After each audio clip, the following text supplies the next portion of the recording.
Hey, Kent, we even gave you the IU background. There Nice. Nice. Perfect. Chapter 2. Yeah. Here we are. You know what? The selection show was yesterday.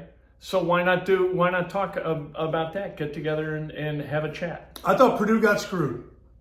Oh, I'm going back to like 1984 when Purdue maybe won the Big Ten. Yeah. And they had to go to Memphis and play like, what's that guy's name? Keith Lee. They had to go play at Memphis. We got to go to Richmond, or where we go, Charlotte.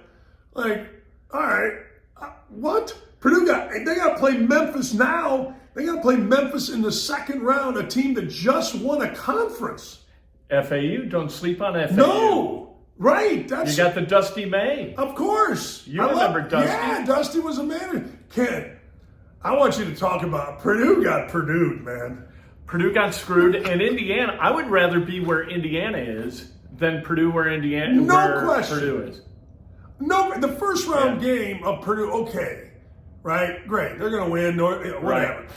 But that's okay. You're playing Kent, and then you play either Drake, who I love. I do love Drake. I think Drake's going to win that game. I do too, and Miami has a history. I watched Purdue, and I'm like, one team's won like 30 games, and the other team just beat a number 1 seed by 100. Holy hell, Purdue got Purdue. Chris Reynolds. Thank you very much, yes. Chris Reynolds. Chris Reynolds aced it. Like, holy cow, could you be a better Indiana alum as the head of the selection committee?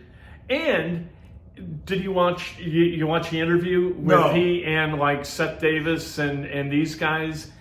Chris Reynolds was awesome.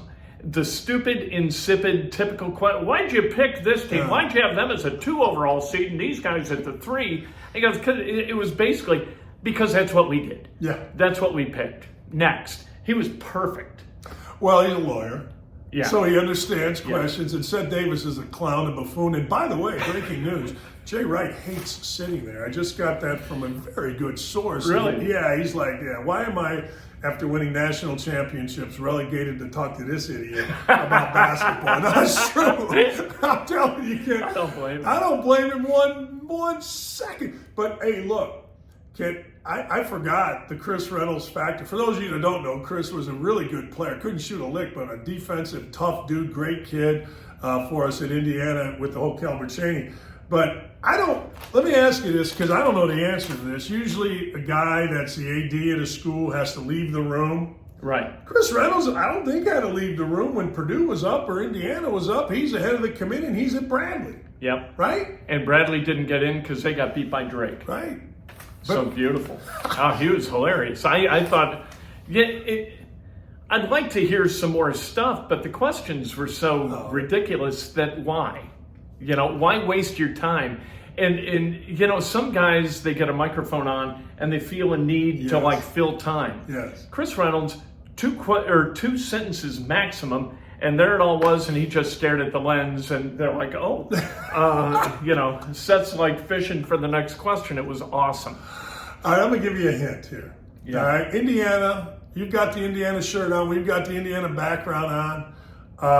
If you want to, Indiana fans, make him literally cry, and him being Rob Senderoff, start chanting Bud Mackey at him. Do you know the story of Bud Mackey? No. So Bud Mackey was a guy that Indiana, Sampson, cheated like crazy to recruit out of Kentucky. So Bud Mackey, really good player. Bud Mackey decides that it's a good thing for him to start doing coke, selling coke, and robbing places after he had signed with us at Indiana. So I'm sitting in my office in 08, minding my business.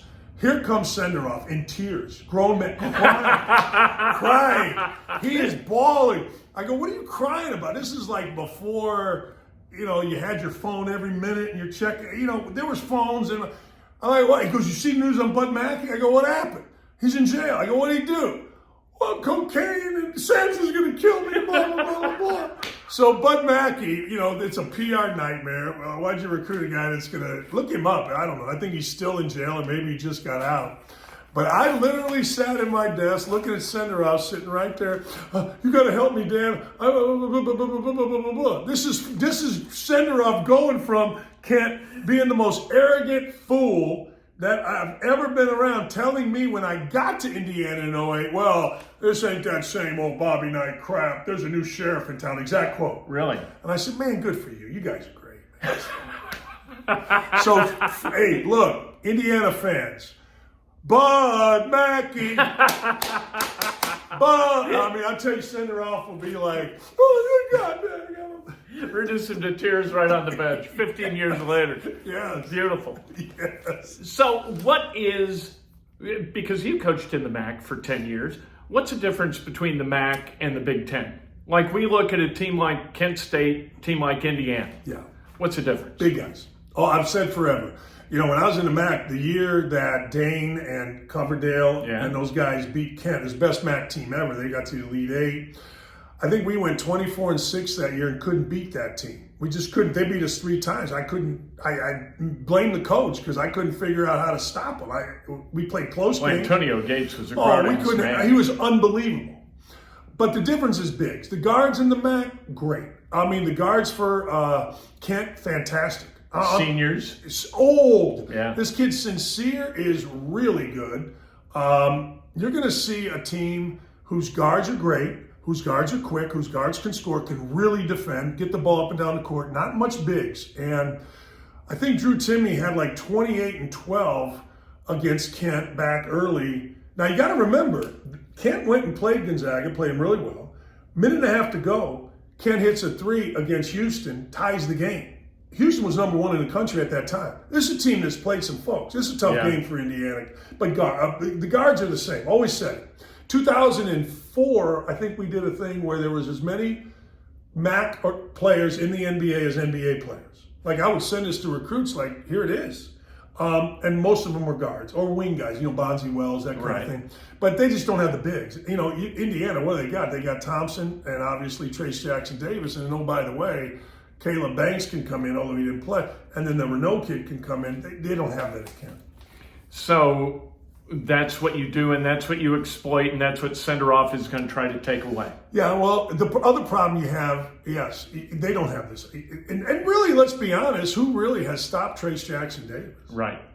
Like, you watched the Illinois game. Illinois didn't double him, and Trace Jackson Davis had a thing. Here's the problem in this game for Kent. Well, you got to double team Trace Jackson Davis. That's fine, but you're doubling him from little guys. They're not big guards. They're not 6'5". So Jackson Davis can play over him, he can play around him, and he can have vision out of a double to find. You know what I mean? Like if I'm doubling you from a 6'6" guy and a big guy, it's hard for you to see, over all this and make a good pass. But when I'm 5'10" and I'm doubling, it's way easier. You inside pivot, you look over the top, and you can find people. Almost like Edie yesterday with Penn State coming out like this. Yeah. They threw a lob. I've never seen this before. Yesterday against Penn State's backed in, doubling in front of your Edie, doubling in front of Edie. They from the wing threw a lob to him, like 10, 20 feet in the air. But that's it, Kent. And you know this. You watched your son go through it in the what were they in the Horizon then? The Loyal? Yeah. Guards are really good. Kids can all handle it, but the bigs are just different. And then Purdue, we talked about a little bit, but they're in kind of a precarious situation in that second round. Hey man, I don't know. You tell me. How good? This is going to be interesting. How good is Purdue nationally against an uber athletic team? Let's just say Memphis wins. Yeah. This kid. Oh, what the hell is his name? Kendrick Davis. For Memphis, he started somewhere, then he was like the player of the year at SMU in the same conference, and now he comes over to Penny Hardaway. He's an Isaiah Thomas-like guard. Like, he can do all the dribble stuff, he can shoot it, he can finish. He's probably scored, I haven't looked it up, but he's over 2,000 points for his career. So now you're playing against freshmen. This guy's got to be 24. Yeah. And then they got another kid, DeAndre Williams, who started at Vincennes, went somewhere. He is 24, 25. Purdue's got freshmen. It's going to be interesting if they play him second round from an experience standpoint. That's just a weird deal. The transfer portal.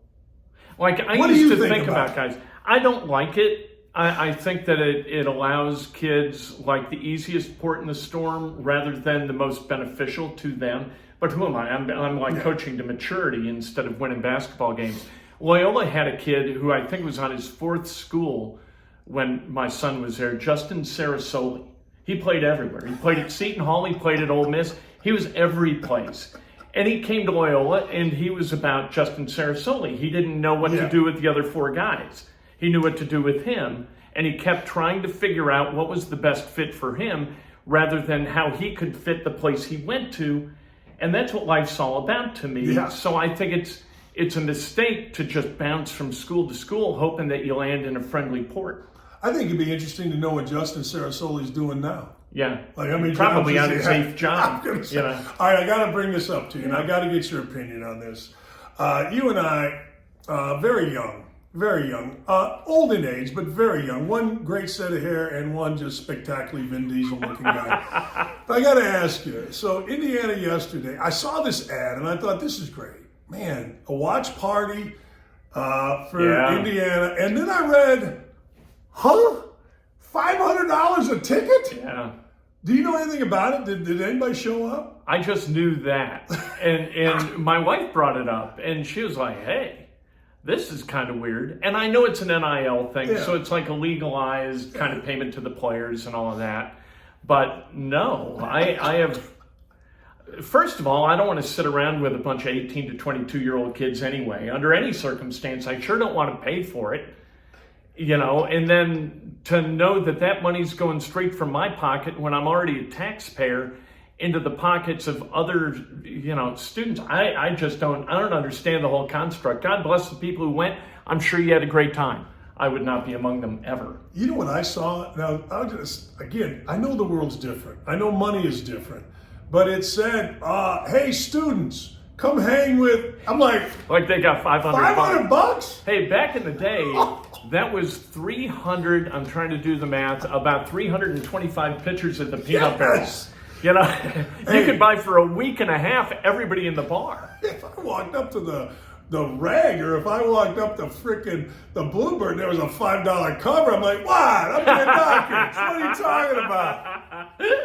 500 bones. Hey, look, 100 people go, you got 50 grand, and okay. But man, I saw that Kent, and I thought to myself, damn, man, that's some interesting stuff. And it's not like Indiana's ranked in the top 5 in the country. I mean, I'm picking them to go to the Final Four, but that's because it's what we do. Yeah.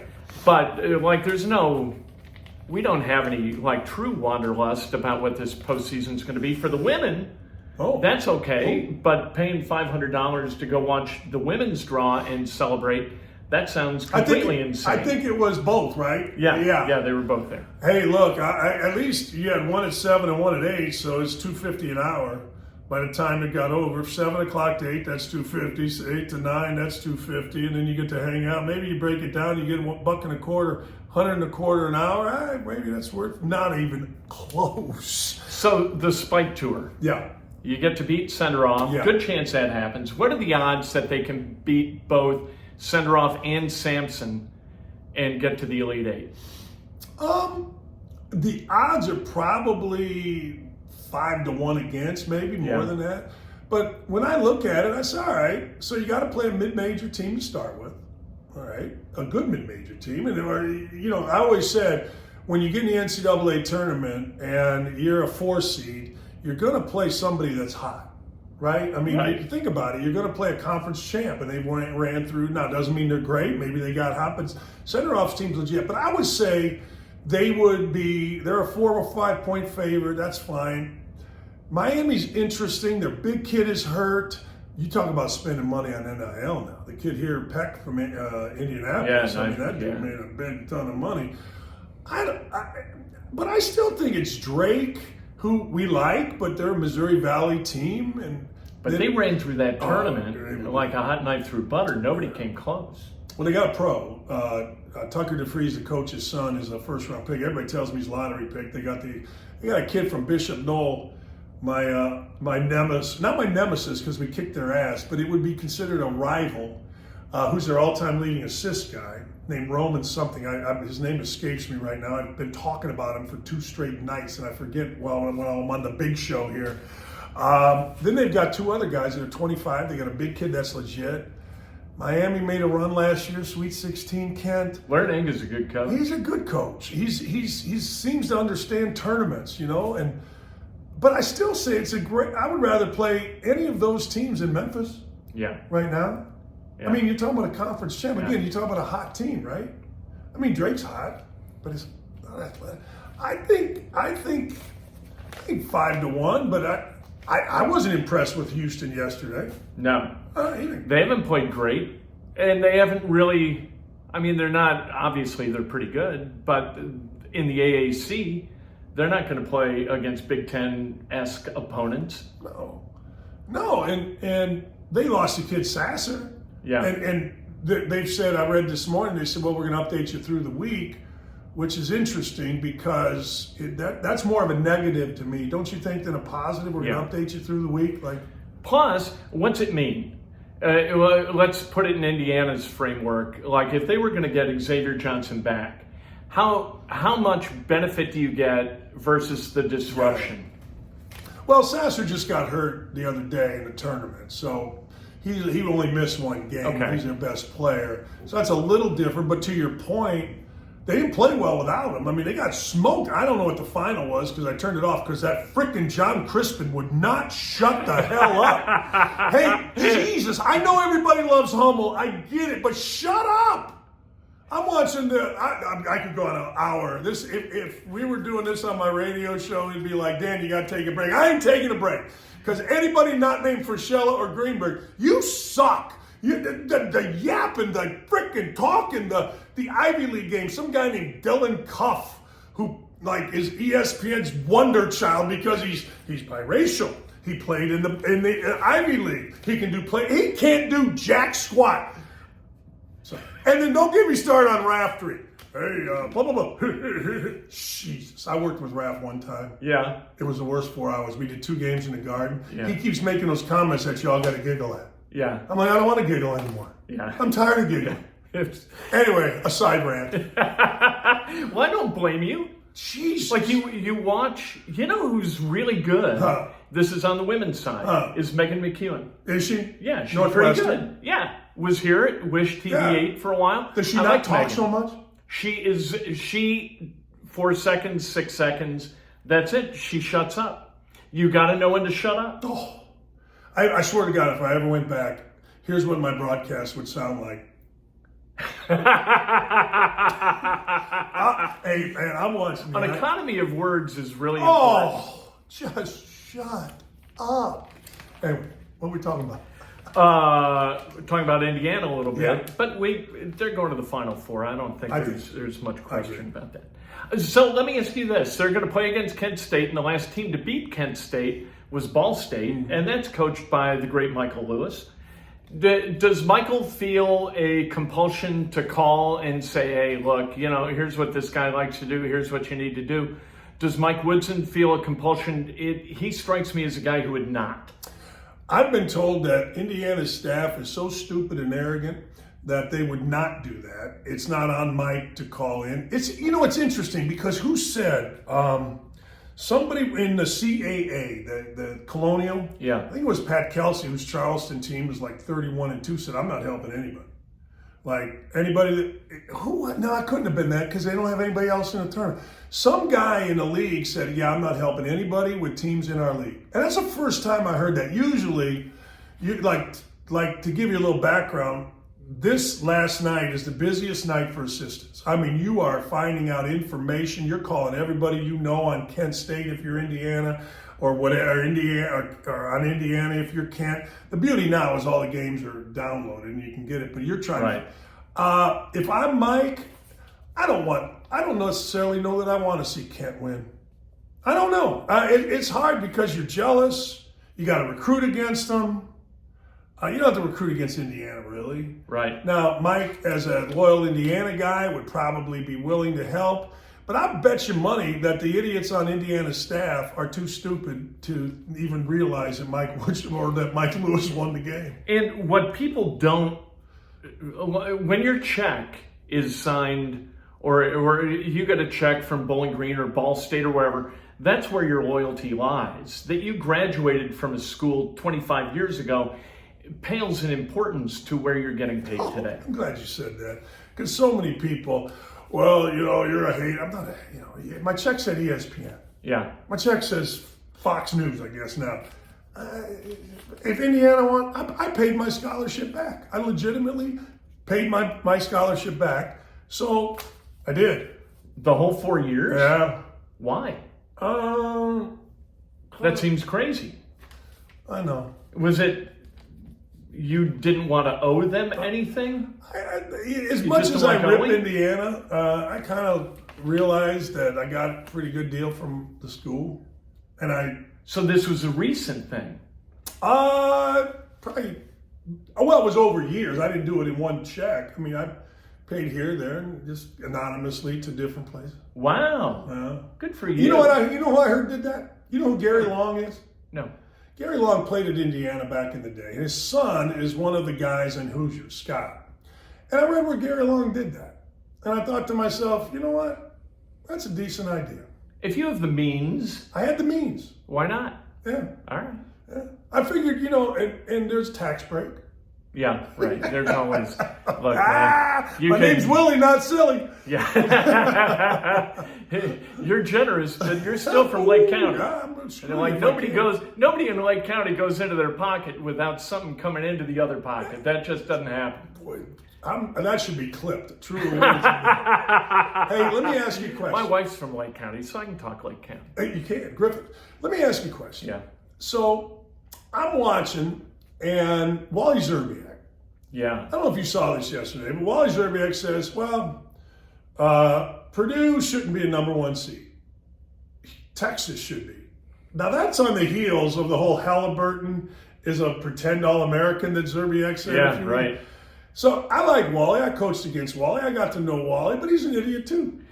I always thought that he was just trying to throw stuff out there and hope that something caught traction and his name kind of elevated in the Q ratings or whatever it is. He's that guy. You know who's one of my favorites, and for all the wrong reasons, is Casey Jacobson. Why? Because Casey always squares up to the camera. Like you're at this rounded camera, or this rounded platform, and Casey, while everybody else is facing like they're supposed to, Casey squares his shoulders and looks straight at the camera with this kind of goofy grin. And it's just awesome. It's like, who told you to do that? Where did you come up with this? Nobody does that. You watch you guys on Get Up or whatever, and they're rounded. Casey's like squared up like he's the star of the world. It tickles me every time I see him on Fox. I don't know what he's saying. I don't know whether it makes any sense. It doesn't. But he's squared up, smiling, and just happier than hell to be there. You know who I like in that same vein? Jeff Van Gundy. He holds the mic.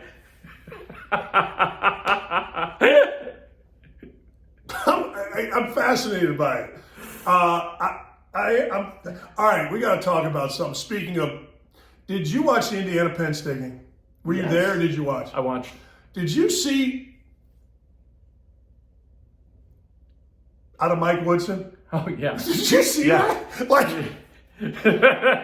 he is grumpy at all times. But he didn't blink. He didn't move. I had a very, very prominent person in the state of Indiana send me a text. Go, hey, man, Woodson on Ludes?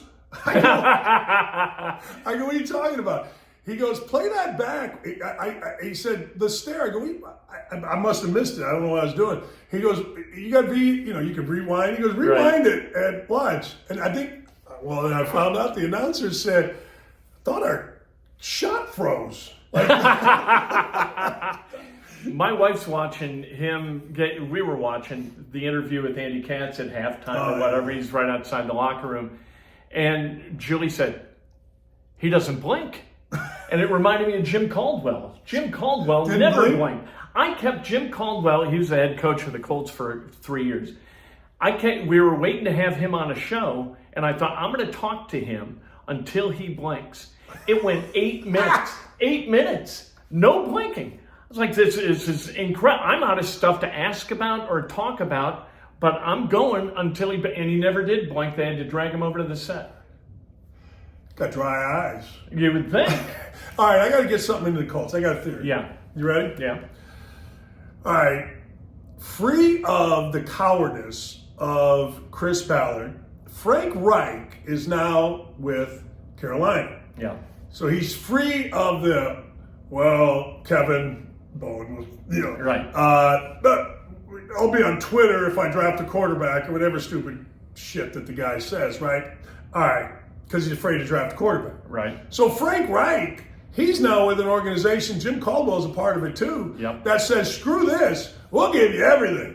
We want a quarterback. We're moving up to number one. That's got to be refreshing for a guy like Reich, who fancies himself, or at least the media fancies him, as a quarterback whisperer, to not have to work with guys that are clearly past their prime. Right? Although, Tell me. You're held accountable at a much higher level. If you're given shit to work with, Yeah. and you come out with shit, it's hard to hold that guy accountable unless it's Jim Irsay. He's just But had it up to here. he did hold him accountable, to your point, by firing him. Not Ballard, though. Ballard No, God, who thought that Irsay was going to wake up on the wrong side of the bed and say, he's out, you're in, we're going with Ellinger, blah, blah, blah. But at least now, Yeah. okay, you're a head coach. Yeah.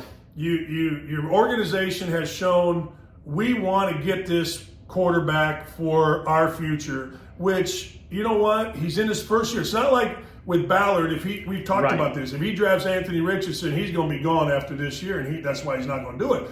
Or at least if Richardson gets drafted, I'm going to argue that it's Jimmy Irsay doing the draft and not Ballard, Jimmy Irsay's daughter. Right. All right. But at least for Frank Reich in Carolina, I mean, the idea would be, here's a guy, played quarterback, here's a guy, been a quarterback coach, here's a guy.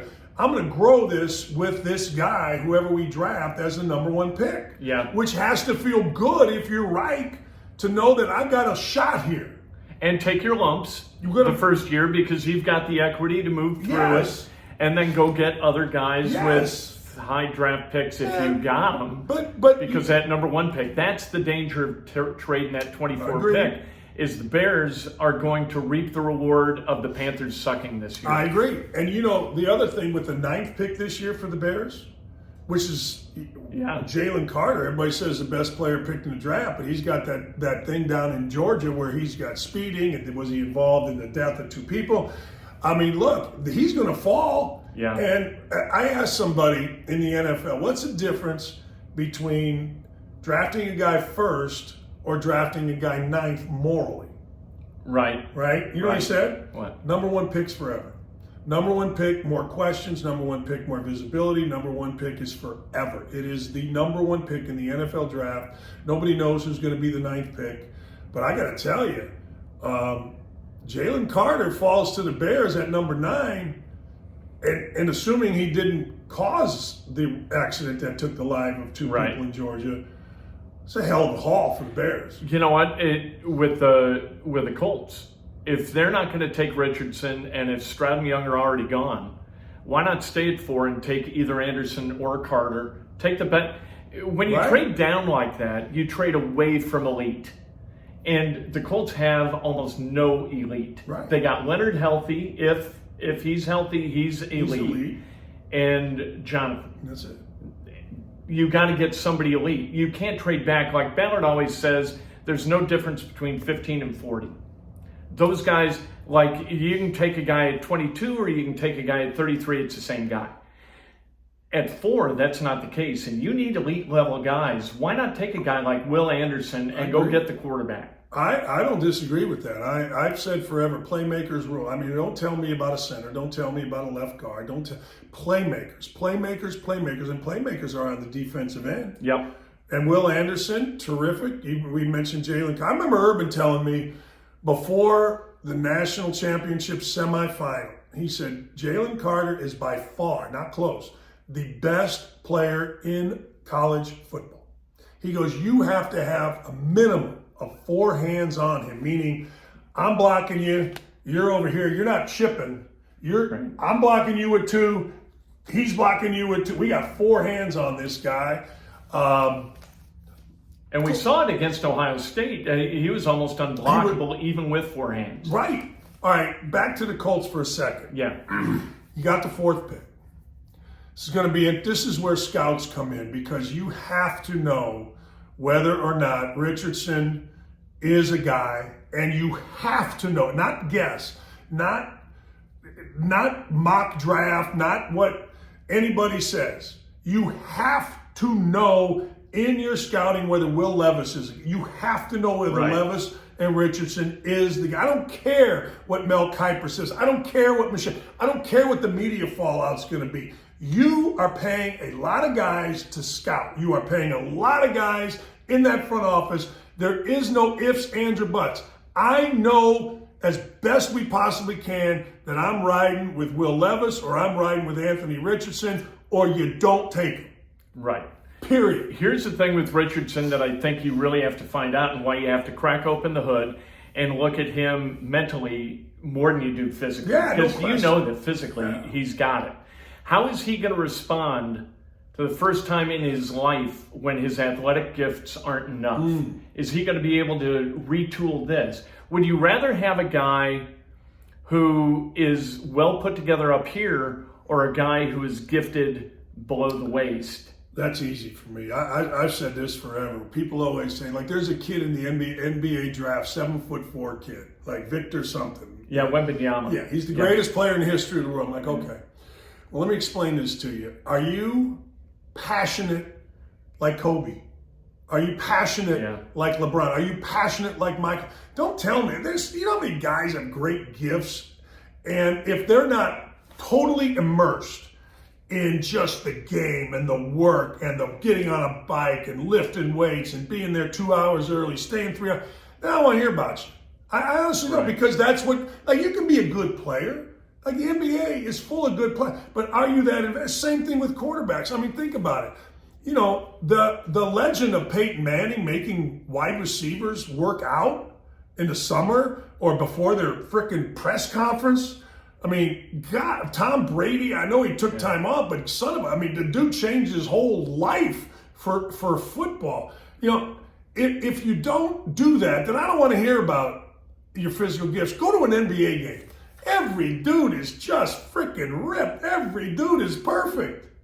Some of them can play, some of them can't, but they're all athletic. But the real great ones, man, they immerse. How many, growing up in Lake County, there are parks in Lake County, in Griffith, there's what is that, on Broad Street? Yeah. You got guys out there who can flat play physically, but they have no work ethic and no, maybe not enough desire to kind of comport themselves in a way like Sweet Pea, right? Remember Sweet Pea? Lloyd, what's his name? Lloyd Daniels. Yeah, Lloyd Daniels. A crazy talent. And just couldn't figure out a way to make it work within a system. I'll never forget. You may know this name or remember this name, Jerome Harmon. Yeah. So I'm done at Indiana. I'm back we used to play at Harrison High School. Everybody, Gary Merrill play there. So we're playing, and this kid's on my team, and we're killing everybody. And there's Louis Stefanovich. I mean, all these guys were NBA draft choices. All these guys, and me and this kid. I go, man, who the hell are you? He goes, I'm Jerome Harmon. I go, where you go to school? I'm thinking like Louisville, which he ended up going. He goes, I'm a sophomore at Lew Wallace. I go, what? But so that was the most talented kid I ever played with in an area where I played with Junior Bridgman there. I played this dude, but he went to Louisville, was okay, he was good. Yeah. But so to your point, Richardson, look, if he's immersed into becoming more accurate, if he's immersed. You know, what do they always say about Kyler Murray? Great talent, but he's playing Call of Duty or something. Yeah, right. Can't have it. You can't. Levis, here's the thing. If you only watch the highlights of Levis, you're going to think that Levis is the second coming of Dan Marino. But if you watch a game live, I watched him live 3 times on purpose just to see what he did. 7 plays, and this is from somebody, these aren't my words, but it's exactly right. 7 out of 10, he's Marino. 3 out of 10, he's Wentz. And you can't have that. You can't win like that because, like you always say, a team is defined by its mistakes. Winning favors a team making fewer mistakes. Yeah. Always, always, always. And Will Levis is a mistake machine. I didn't know who Will Levis was. I'm playing golf. A friend of mine invited me to Medina. Billy Parks, the great Billy Parks. We're on the practice team. Me, him, my brother, another guy. A couple kids come up that are ball boys, whatever, working there. They go, "Hey, you're Dan Dakich." I go, "Yeah." He goes, what do you think of my Kentucky Wildcats?" I go, "I think they got a nice team. I think they could," I thought he was talking about basketball. Yeah, right. First time ever. "No, we're talking about football. Will Levis is going to be the Heisman Trophy." I got to stop you guys right here. This is a first. So I watched Will Levis, and you're spot on. Like, there's a picture of him with headphones on or whatever. I mean, he's throwing passes in the field house, and wow. But there's just, I don't know. To me, Kent, there are guys that you want to follow, and then there are guys that are pretty. Yeah. And he's like a pretty guy. Like, and that's probably not the right way to put it, but that's what I see. He's just not a guy that you want to follow. We both know the father of Danny O'Neal, who's a quarterback at Cathedral. Yeah. Danny is playing 7-on-7 every weekend, not because it's better for his recruiting or rating. He just wants to play. So he flies to Florida. Every weekend plays 7-on-7, and every night he's watching film of something or another, so he knows what to do. And the coach at Cathedral is a guy named Bill Peebles, who used to be Ryan's counselor. And Peebles allows Danny full reign to run whatever he wants. He can check out of anything into anything because Danny watches and Danny studies and Danny knows and Danny's obsessed. Yeah. And when we heard a lot about that during the combine, a lot about obsession. And that's what Shane wants. He talks about he wants an obsessed quarterback. The difference between an obsessed quarterback and one that's not is in that 30% where they totally dick it up. Yes, that's a great way to put it. That's exactly right. I mean, look, I just want you to think about this for a second. You've been in NFL locker rooms. There's dudes in there. Oh my. Like, there's dudes, and then there's dudes that are playing for paychecks. There's dudes that came from nothing. Yeah. That know this is a look, and there's dudes that know it's 3 to 5 years max. And you're the quarterback, you got to lead those dudes. Yeah. Like, there's no being a fraud in an NFL locker room. No. Zero. Nope. Like, maybe a wide receiver because you're uber talented, but it ain't a quarterback, man. I have more respect for NFL players than any other athlete. I think they're brilliant.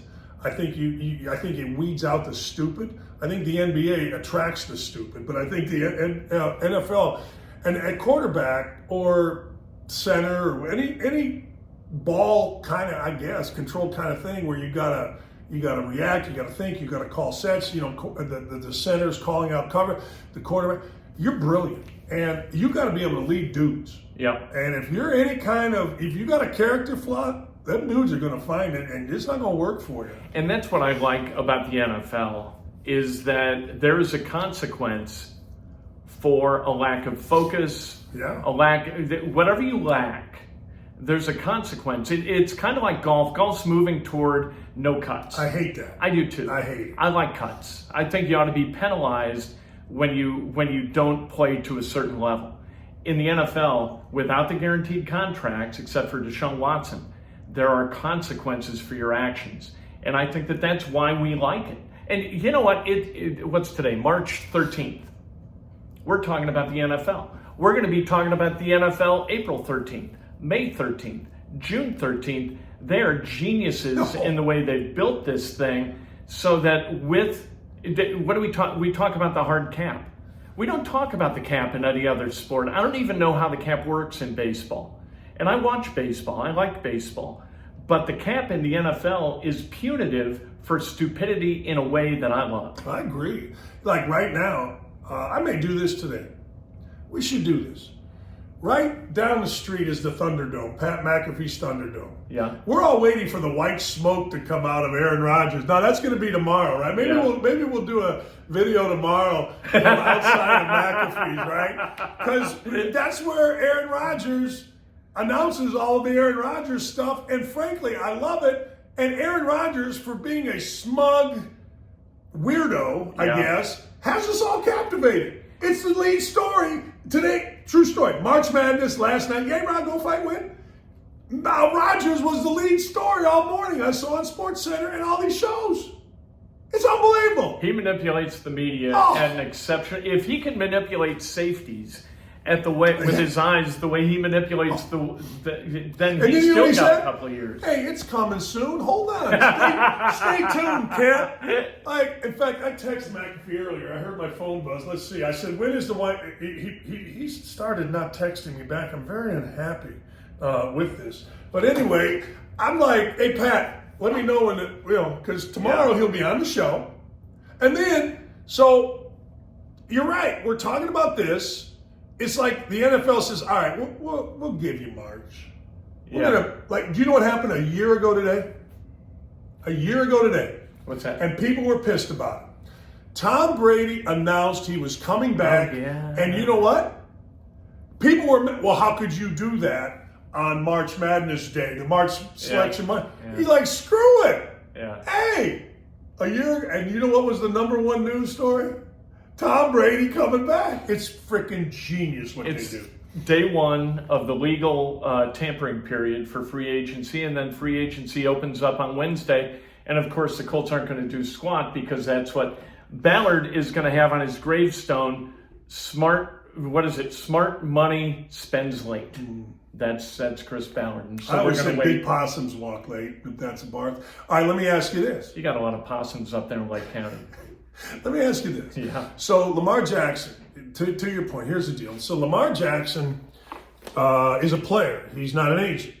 Teams can submit in the legal tampering period offers to agents, but the agent apparently can't give it to the player until Wednesday. Right. Lamar Jackson, without an agent, doesn't get an offer till Wednesday. Who cares? If you're the Colts, right now, this moment, would you submit Wednesday an offer to Lamar Jackson? Maybe, but not in order to get. But not to get him. I don't know. Strategically, does it make any difference? Somebody's going to do it, and that makes it so the Ravens have to grab their ankles and match it, which is better for everybody in the AFC. But I'm not taking him on. Why? Because it's $50 million a year guaranteed for 5 years. Plus 2 first-round draft picks. Wait, that's why is it $50 million?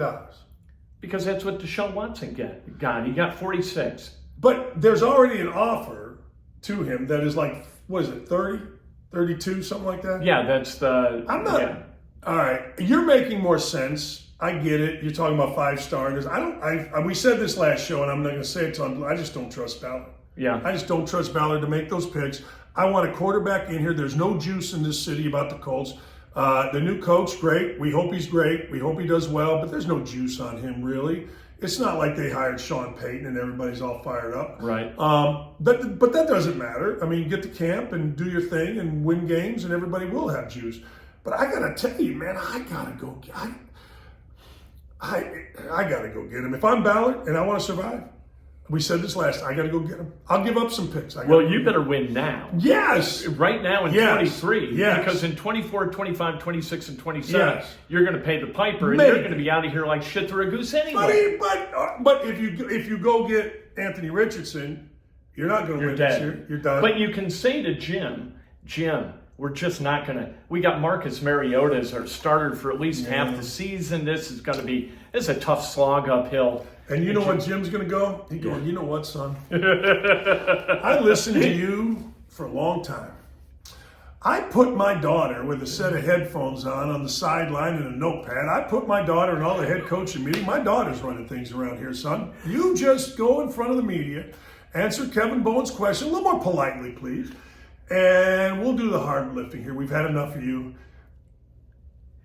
It reminds me, anytime we talk about the legal pad or the notepad, it reminds me of Greenspan coming to games at IU. He always had the reading glasses on like this, and he's got the legal pad and the little thing, and he's writing shit down. I wonder, what the hell are you writing down? You know, he didn't close out quickly enough. Make sure and ask Tom about closing. What are you doing? He's probably looking, going, The person was not dressed right. The cheerleader, because he didn't know jack squat. You wouldn't think. No, God, no. Greenspan, I call him old Slim Pickens. So I have a great Greenspan story. So when Greenspan decides to hire me, we're going to have meetings. So we beat Northwestern, and on the road, it's Saturday night. We have our Monday morning meeting. And I walk in there, and he's like, have you been in the AD's office back in the day? There was a desk, and there was a table and couch you met over there. And then Greenspan had a refrigerator. So he's like, you did a hell of a job last night, or Saturday night, blah, blah, blah, blah. I'm like, hey, can I get a Diet Coke? He goes, yeah. He goes, I don't read the newspaper, so I don't know what anyone was saying about it, or I don't know what anybody was talking about leading up, but man, you did great. Okay, swear to God.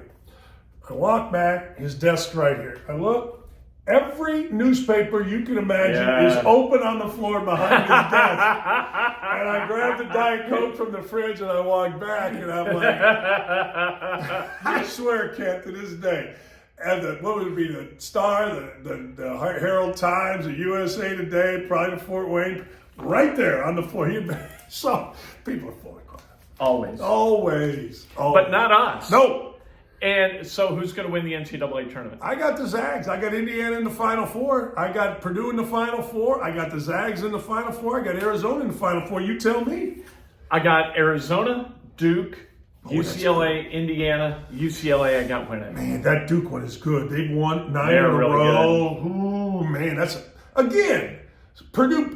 They got screwed. So let's say you get by Memphis. Now you got to play the ACC champ, who I know you beat by 19, but who cares about that?